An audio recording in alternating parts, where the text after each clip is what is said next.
Assalamualaikum warahmatullahi wabarakatuh. Pertama-tama perkenalkan nama saya Syarifah Fahira Fasya Zahra dengan NIM 19882011071 dari Prodi S1 Farmasi Sekolah Tinggi Ilmu Kesehatan Samarinda. Pada kali ini saya akan memaparkan materi terkait jaminan mutu kosmetik dalam rangka memenuhi tugas mata kuliah pemastian mutu sajian farmasi dengan dosen pengampu saya adalah Apoteker Husnul Warnida, SSI, MSI. Sebelum itu, kita harus tahu apa itu kosmetik dan apa itu jaminan mutu kosmetik. Menurut Peraturan Badan POM Nomor 31 Tahun 2020, kosmetika adalah bahan atau sediaan yang dimaksudkan untuk digunakan pada bagian luar tubuh manusia, epidermis, rambut, kuku, bibir, dan organ genital bagian luar, atau gigi dan membran mukosa mulut, terutama untuk membersihkan, mewangikan, mengubah penampilan, dan atau memperbaiki bau badan atau melindungi atau memelihara tubuh pada kondisi baik. Jaminan mutu kosmetik adalah jaminan mutu produk kosmetik yang beredar di masyarakat telah diproduksi sesuai dengan CPKB yang memenuhi persyaratan keamanan, penjaminan mutu, manfaat, serta khasiat produk kosmetik sesuai dengan peraturan perundang-undangan. Penggolongan kosmetik dibagi menjadi dua golongan, yaitu golongan 1 merupakan kosmetik yang digunakan untuk bayi, kosmetik yang digunakan di sekitar mata, rongga mulut, dan mukosa lainnya, kosmetika yang mengandung bahan dengan persyaratan kadar dan penandaan, kosmetik yang mengandung bahan dan fungsinya belum lazim serta belum diketahui keamanan dan kemanfaatannya. Kosmetik golongan 2 adalah kosmetik yang tidak termasuk golongan 1. Permasalahan yang sering terjadi pada kosmetik yaitu kosmetik ilegal. Efek samping yang diakibatkan dari kosmetik ini secara terus-menerus bisa berakibat terjangkitnya kanker kulit. Contoh, kosmetik mengandung merkuri. Yang kedua, ada kandungan zat-zat berbahaya yaitu merkuri yang banyak disalahgunakan sebagai bahan pemutih atau pencerah kulit, bersifat karsinogenik atau menyebabkan kanker, dan teratogenik mengakibatkan cacat pada janin. Yang kedua adalah hidrokinon yang banyak disalahgunakan sebagai bahan pemutih atau pencerah kulit. Selain dapat menyebabkan iritasi kulit, juga dapat menimbulkan ochronosis atau kulit berwarna kehitaman yang mulai terlihat setelah 6 bulan penggunaan dan kemungkinan bersifat irreversibel atau tidak dapat dipulihkan. Yang ketiga ada asam retinoat yang banyak disalahgunakan sebagai pengelupasan kulit kimiawi atau peeling dan bersifat teratogenik menurut Peraturan Badan POM Nomor 23 Tahun 2019 tentang persyaratan teknis bahan kosmetik. Yang ketiga ada kehalalan suatu kosmetik, yaitu bahan-bahan yang menggunakan unsur hewani, contoh kolagen dan elastin kolagen dari babi, sel, jaringan atau produk yang berasal dari manusia. Berikut merupakan contoh produk kosmetik tanpa izin edar di klinik kecantikan.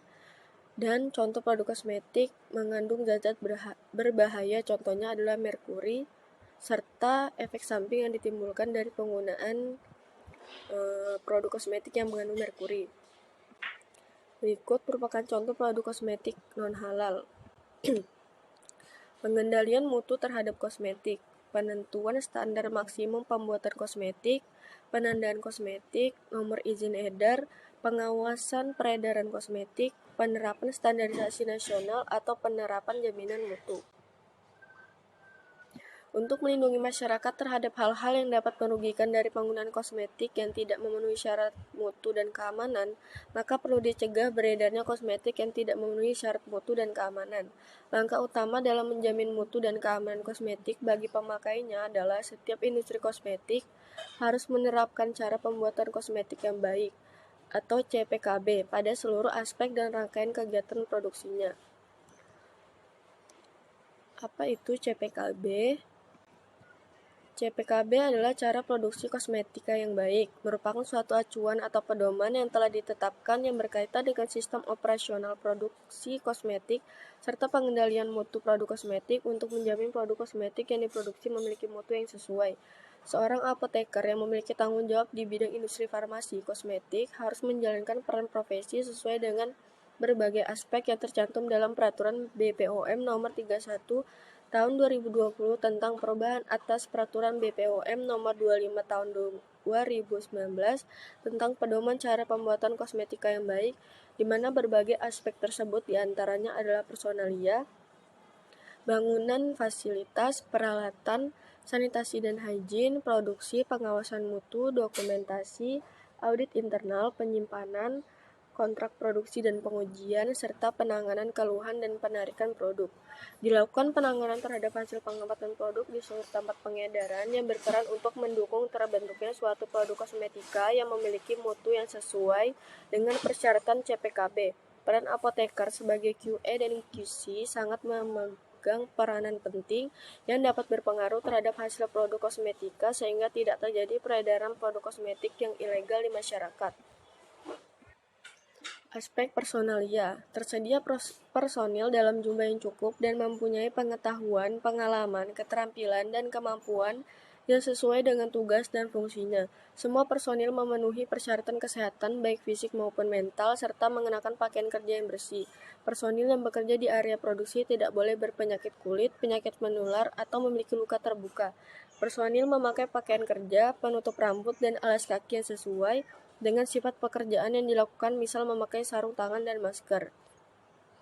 Kepala bagian produksi mempunyai kewenangan dan tanggung jawab dalam manajemen produksi yang meliputi semua pelaksanaan kegiatan, peralatan, personil produksi, area produksi, dan pencatatan.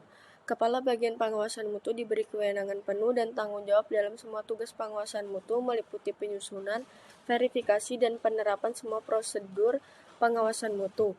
Ia mempunyai kewenangan mendelegasikan atau menetapkan personil apabila diperlukan untuk memberi persetujuan atas bahan awal, produk antara, produk ruahan, dan produk jadi yang telah memenuhi spesifikasi, atau menolak apabila tidak memenuhi spesifikasi yang tidak relevan atau yang dibuat tidak sesuai prosedur dan kondisi yang telah ditetapkan.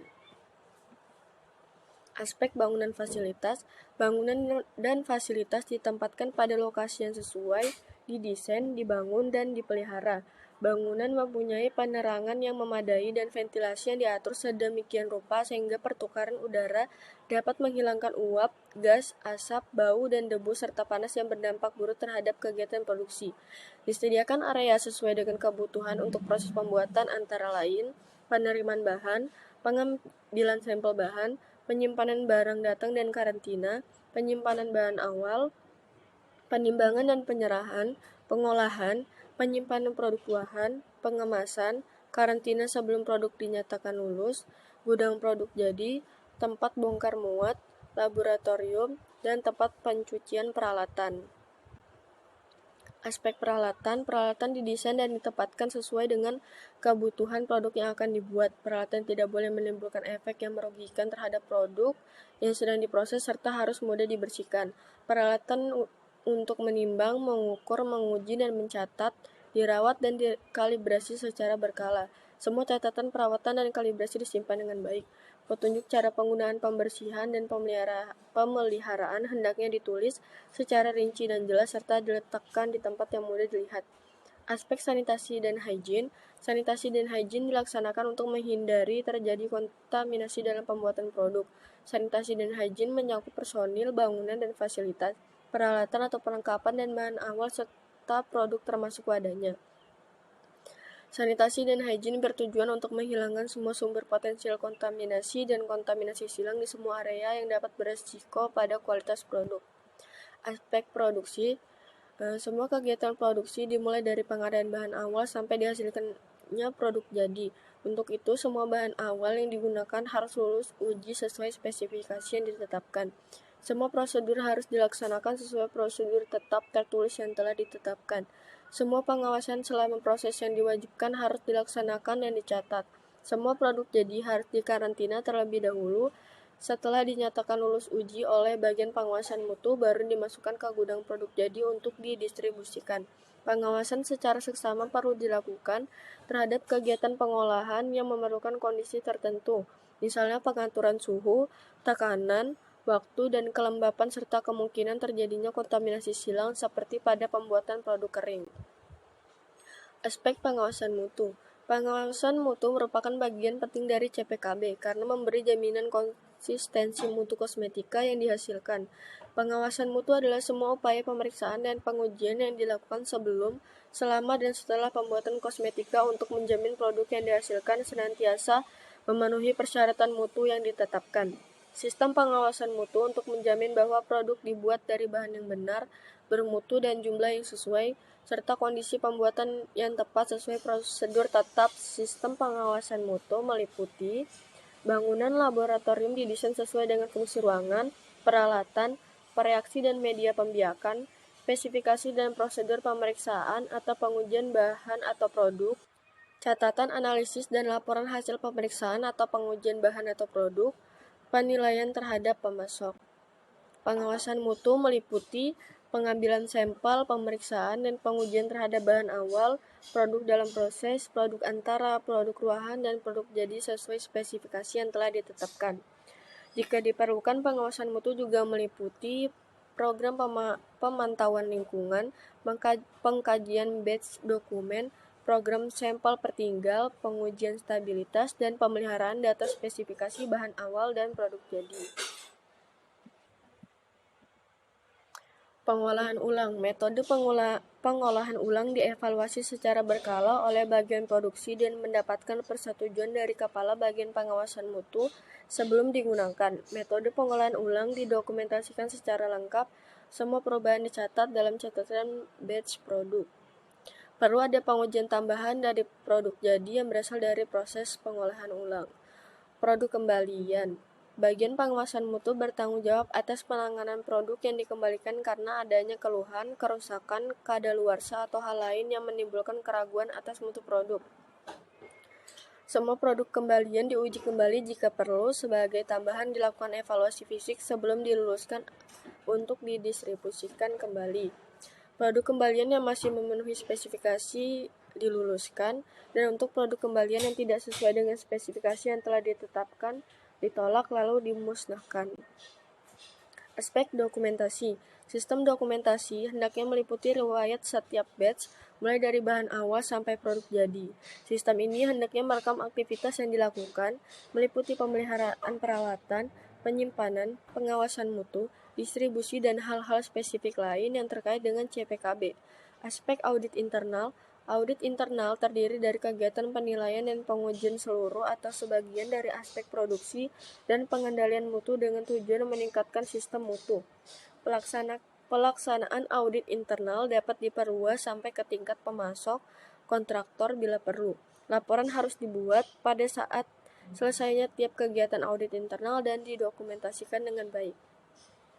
Audit internal dapat dilakukan oleh pihak luar atau auditor profesional atau tim internal yang dibentuk oleh manajemen. Aspek penyimpanan. Penyimpanan harus dapat menjamin setiap bahan atau produk yang disimpan tetap dalam kondisi yang baik.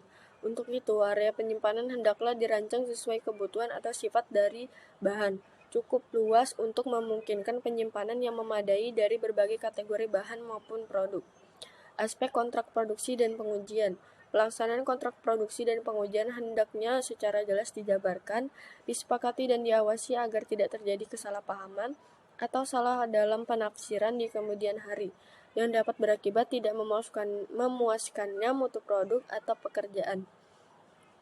Aspek penanganan keluhan dan penarikan produk.